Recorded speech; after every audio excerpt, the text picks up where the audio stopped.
भगवान परशुराम जी का वैष्णव तेज निकलकर भगवान श्री राम में मिल चुका था। इस कारण परशुराम जी शक्तिहीन हो चुके थे और साथ ही यह भी समझ गए थे कि दशरथ के घर पुत्र के रूप में जन्मे श्री राम साक्षात भगवान विष्णु ही हैं।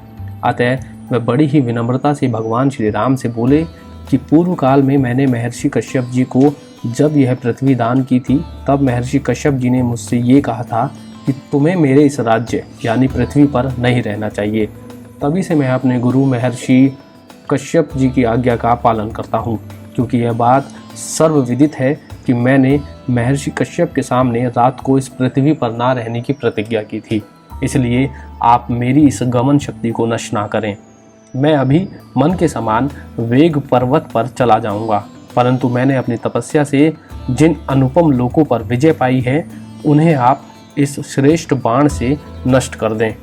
भगवान परशुराम जी ने भगवान श्री राम से कहा कि जब आपने इस धनुष पर बाण चढ़ा दिया था, तभी मुझे विश्वास हो गया था कि आप स्वयं भगवान विष्णु हैं। युद्ध में आपका सामना करने वाला कोई और नहीं है और मेरे लिए यह बात लज्जाजनक नहीं हो सकती है, क्योंकि आप त्रिलोकीनाथ श्री हरि ने मुझे पराजित किया है। अतः आप अभी इस बाण को छोड़कर मेरे सभी पुण्य लोकों को समाप्त कर दीजिए। भगवान परशुराम जी के कहने पर भगवान श्री राम ने बाण को छोड़ दिया था, जिससे वह बाण भगवान परशुराम की तपस्या से अर्जित किए हुए पुण्य लोकों को समापन करता हुआ चला गया था। सभी देवता, ऋषि, महर्षि यह दृश्य देखकर बड़े ही प्रसन्न हो गए थे। बाण छोड़ने के बाद भगवान श्री राम ने भगवान परशुराम का पूजन किया। भगवान श्री राम से पूजित होकर भगवान परशुराम ने भगवान श्री राम की परिक्रमा की और उनसे अनुमति लेकर मन के समान वेग से महेंद्र पर्वत पर चले गए थे। भगवान परशुराम के जाते ही चारों तरफ फैला अंधकार दूर हो गया था।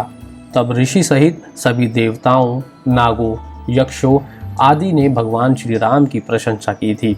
तब भगवान श्री राम ने वरुण देव का आह्वान किया, तो वरुण देव हाथ जोड़कर भगवान श्री राम के आगे उपस्थित हो गए थे। भगवान श्री राम ने वह वैष्णव धनुष उनके पास अपनी धरोहर के रूप में दे दिया था। वरुण देव के चले जाने के बाद सभी ऋषि, देवता, यक्ष, अप्सरा आदि भी अपने लोकों को चले गए थे। तब भगवान चेतना प्राप्त कर चुके अपने पिता राजा दशरथ के पास आकर कहा कि जंदागिनी कुमार भगवान परशुराम चले गए हैं। भगवान श्री राम का यह वचन सुनकर राजा दशरथ ने प्रसन्न होकर अपने पुत्र राम को गले से लगा लिया था। उस समय उन्हें ऐसा प्रतीत हुआ था कि उनका और उनके पुत्र का पुनर्जन्म हुआ हो। तब तक राजा दशरथ की अचेत सेना को भी चेत आ गया था। अतः राजा दशरथ ने महर्षि वशिष्ठ जी को अपने पुत्रों के साथ अपनी सेना को अयोध्या की तरफ कूच करने की आज्ञा दे दी थी। रामं नमामि